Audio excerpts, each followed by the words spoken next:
Bonjour à tous, j'espère que vous allez tous très bien.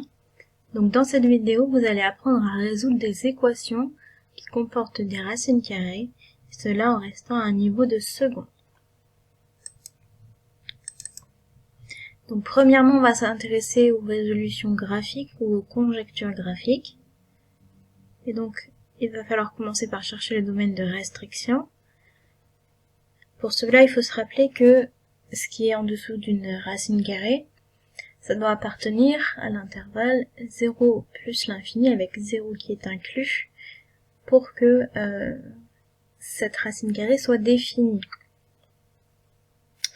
Ensuite, il faudra tracer sur la calculatrice ou sur un logiciel graphique la courbe qui représentera la fonction donnée par le membre de gauche et tracer la courbe qui représentera la fonction donnée par le membre de droite. Puis, il faudra chercher le ou les points d'intersection. Alors, il se peut qu'il n'y en ait aucun. Ensuite, conjecturer les solutions de l'équation. Et pour que cette conjecture soit validée, il faudra vérifier si les solutions obtenues sont bien correctes ou pas, et ensuite conclure et donner l'ensemble des solutions de l'équation. Donc nous allons commencer par nous intéresser à cette première équation. Alors il faut que x-2 soit supérieur ou égal à 0, et donc il faut que x soit supérieur ou égal à 2. Donc il faudra que x appartienne à cet intervalle-ci. Alors moi j'ai tracé les deux courbes à l'aide du logiciel GeoGebra, mais vous pouvez très bien le faire avec vos calculatrices. C'est juste que moi je préfère utiliser GeoGebra parce que je trouve ça un peu plus clair, et comme je suis sur l'ordinateur, c'est un peu plus facile de filmer. Alors visuellement, on se rend compte que la droite d'équation y égale 10 et la fonction et la courbe de la fonction qui a comme expression f de x égale racine carrée de x moins 2 se croisent par ici. Donc on va zoomer un petit peu par là.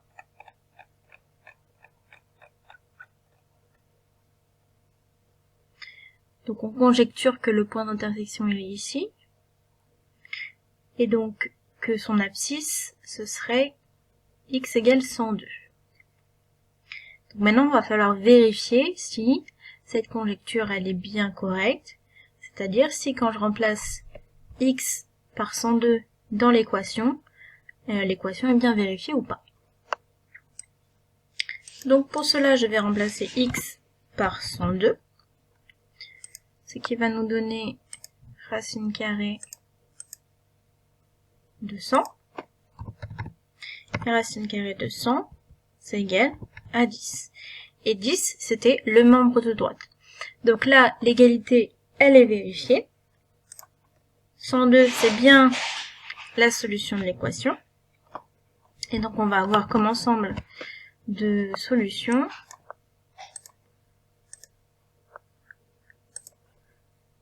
l'ensemble qui n'est composé que du nombre 102.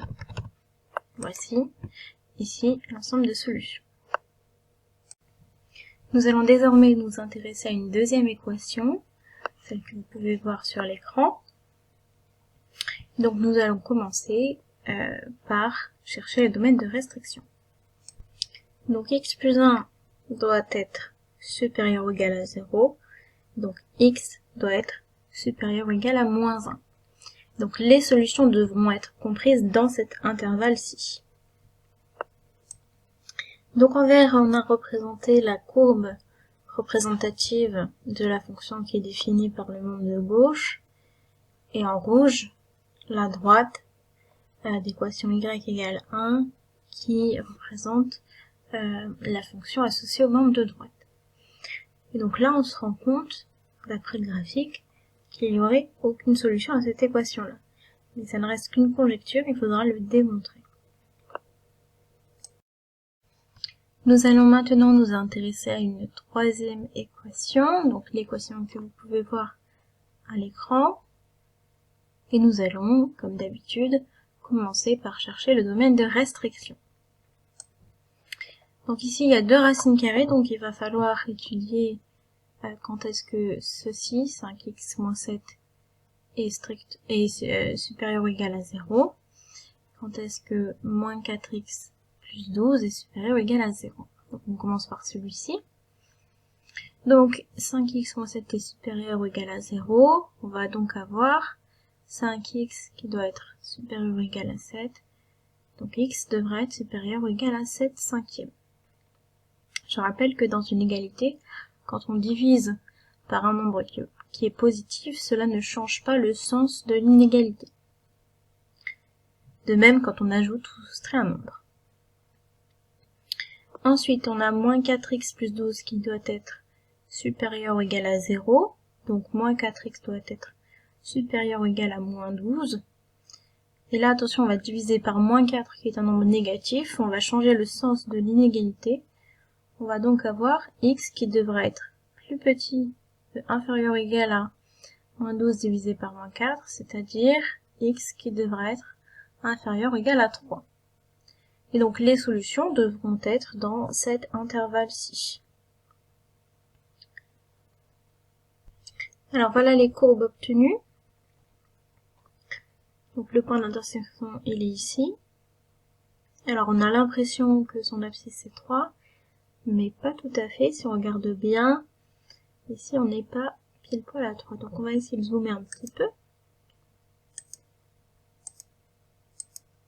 On va essayer de zoomer le plus possible. Et déjà, il faut quand même zoomer beaucoup. J'ai un tout petit peu trop zoomé. Donc on a l'impression que c'est 2,97 comme abscisse. Si on n'est pas certain, on peut très bien demander à la calculatrice au logiciel de déterminer l'intersection des deux droites. Donc par exemple pour GeoGebra, j'utiliserai cet outil-là.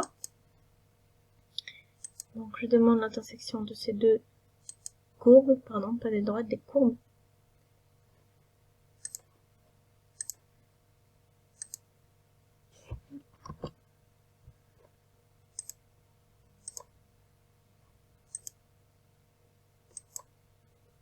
Voilà, donc ça me donne un point B, l'abscisse 2,97. Donc on conjecture que c'est ça notre solution, mais on vient de voir déjà qu'il y a eu quand même un peu plus de difficultés pour émettre cette conjecture-là que dans les cas précédents. Donc maintenant on va vérifier si ce nombre-là est bien solution de l'équation. Déjà, est-ce qu'il appartient au domaine de restriction? Oui, il est bien entre 7 cinquièmes et 3. Maintenant, on va remplacer x par 2,97 dans l'équation et voir si on obtient une égalité qui est vraie. Donc ensuite, pour la vérification, on l'a déjà dit, on va remplacer x par la valeur trouvée. Voici le détail des calculs. Et on se rend compte malheureusement qu'on n'obtient pas le même résultat. Alors qu'est-ce que cela signifie? Ça signifie que notre lecture graphique n'était pas assez précise et que les coordonnées du point d'intersection ont été données de manière arrondie. Donc là, c'est l'un des cas où la résolution graphique n'est pas suffisante et où il est absolument nécessaire de passer par une résolution algébrique. Ce que nous verrons dans une autre partie de la vidéo. Donc pour l'instant, on ne peut pas conclure sur la valeur de la solution. On sait juste qu'elle sera normalement très proche de 2,97. Nous allons désormais nous intéresser à la méthode de résolution algébrique. Donc comme pour la résolution graphique, on commence par chercher le domaine de restriction. Ensuite, on se ramène à un certain type d'équation. Donc soit de ce type-là, c'est-à-dire une racine carrée avec sous la racine une fonction qui est affine, qui devrait être égale à un nombre constant, ou bien ce type d'équation-ci avec une racine carrée en dessous une fonction affine qui devrait être égale à un nombre constant multiplié par une racine carrée avec en dessous une fonction affine. Donc ces deux types-là, ce sont des équations que l'on peut résoudre dès la classe de seconde. Il y en aurait d'autres, mais qui nécessiteraient de connaître le programme de première. Donc on va pas s'attarder sur celle-ci, on s'intéresse vraiment à ces deux types-là dans cette vidéo. Donc dans ces deux types d'équations, x ce sera l'inconnu, a, b, c, d et k ce seront des nombres réels qui seront fixés par l'exercice. Alors ensuite, qu'est-ce qu'il faudra faire? Il faudra élever chaque côté de l'équation, chaque membre de l'équation au carré. On obtiendra ainsi une autre équation qui sera normalement du premier degré et qui nous permettra de résoudre l'équation précédente. On n'oubliera pas de vérifier les solutions obtenues et de conclure en donnant l'ensemble des solutions. Donc cette équation-là, elle est du premier type, c'est-à-dire une racine carrée avec en dessous une fonction affine est égale à une constante. Donc on avait déjà trouvé le domaine de restriction. On va ensuite élever chaque terme au carré. Donc ça, on a une propriété de la leçon qui nous dit que le carré de racine carrée de a, ce sera a. Donc ici, le carré de racine carrée de x moins 2, ce sera x moins 2. 10 au carré, ça fait 100. Et on trouve du coup x qui fait 102. C'est bien ce qu'on avait conjecturé avec la première méthode, la méthode graphique. On a déjà fait la vérification lorsqu'on travaillait avec la méthode graphique, donc je ne vais pas la refaire. Et on trouve de cette façon que la solution, c'est bien l'ensemble qui n'est formé que du nombre 102.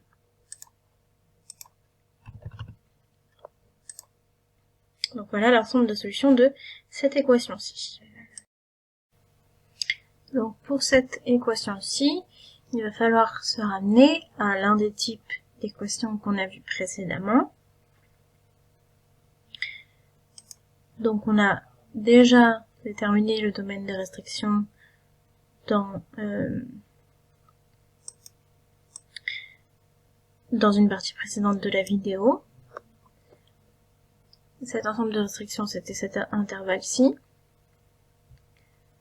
Maintenant, on transforme donc cette équation pour arriver à une équation de ce type-là. Donc pour cela, je vais me débarrasser de ce plus 3 en faisant moins 3 de chaque côté de l'égalité. Et je me débarrasse de ce 2 en divisant par 2 chaque côté de l'égalité. J'obtiens donc cette équation-ci. Et on se rappelle qu'une racine carrée est toujours positive. Donc cette équation-là, elle n'aura aucune solution. Il est impossible qu'une racine carrée soit égale à un nombre négatif. On trouve donc qu'il n'y a aucune solution, comme ce que l'on avait conjecturé précédemment. Il ne nous reste désormais plus qu'à résoudre de manière algébrique cette équation. Alors, on avait déjà déterminé l'ensemble de restrictions, qui est cet intervalle-ci.